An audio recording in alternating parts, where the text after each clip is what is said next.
मैहर के तोसक अतकिया रजाई घेरा घेरा खुल के अले अली श्रद्धा से कोई के कढ़ाई हर गुटका या पान के तो आदत खराब बा और चली जाले रोजी रोजी दहिया लगाई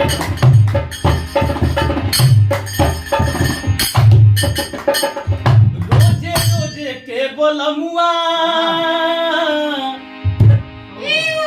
इहे धंधा कैले बा आखा के रजनी गंधा तकिया गंधा घेरा घेरा कैसे कहती है अपने सखी से कैसे कि रोजे रोजे के बलुआ रोजे रोजे के बलुआ ये धंधा कैले बा रोजे रोजे के बलुआ ये धंधा कैले बा आके रजनी गंधा तकिया गंधा कैले बा आके रजनी गंधा तकिया गंधा कैले बा रोजे रोजे के बलुआ रोजे रोजे के बलुआ ये धंधा कैले बा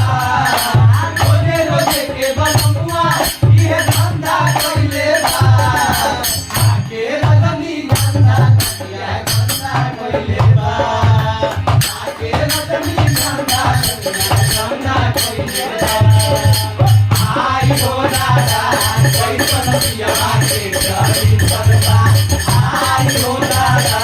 कैसन पिया के करी करबा दिन भर राधा के भीतर बा दिन भर राधा के भीतर बा आई हो दादा कैसन पिया के करी करबा आई हो दादा कैसन पिया के करी करबा आके रजनी गंधा तकिया गंधा आके रजनी गंधा तकिया गंधा कैले बा ऐसे लागे शरम कसौ बोलहु ना पाई रे बोलहु ना पाई बोलहु ना पाई रे सरप लगाई माया दाग हम छोड़ाई रे सरप लगाई हम दाग छोड़ाई रे लागे शरम कसौ बोलहु ना पाई रे सरप लगाई माया दाग हम छोड़ाई नोटे के गड्डी देखा के नोटे के गड्डी देखा के हमके अंधा कैले बा नोटे के गड्डी देखा के हमके अंधा कैले बा आके रजनी गंधा तकिया गंधा कैले बा आके रजनी गंधा तकिया गंधा कैले बा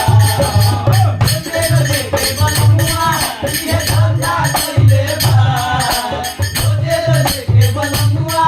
ये धंधा कैले बा आके रजनी गंधा तकिया गंधा कैले बा